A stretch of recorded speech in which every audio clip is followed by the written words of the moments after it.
Sa ating ulot panahon, nakapasok na sa Philippine Area of Responsibility o PAR ang Tropical Storm Jangmi na tinawag na Bagyong Domeng. Gayunman, ang trough o yung buntot po nito ang sanhi ng pag-ulan sa Eastern Visayas, Sorsogon at Masbate.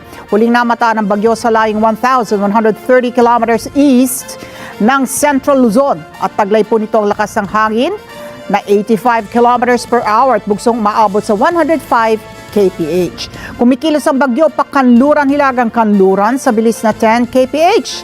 At tinaya naman ang pag-asa na lalakas pa ang bagyo bukas at magiging severe tropical storm habang sa Lunes ay magiging typhoon ito. Subalit, hindi inaasahan na magla-landfall itong bagyo. Palalakasin ng bagyong ang southwesterly wind flow, ang hanging umiihip mula po sa katimugang Kanluran hanggang maging ganap na habagat. Kaya inaasahan na maidedeklara na rin ng pag-asa ang habagat season sa mga susunod na araw.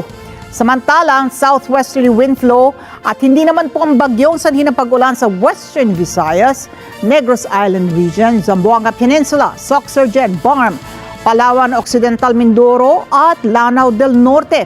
Habang localized thunderstorms naman ang dahilan ng dagliang pag-ulan sa Metro Manila at natitirang bahagi ng bansa. Pumalo sa 47 degrees Celsius ang highest heat index at ito po ay naramdaman sa Sangli Point sa Cavite City, Masbate City at Masbate at Borongan, Eastern Samar. Dalawang lungsod naman sa Metro Manila ang sumampa sa danger level ang heat index.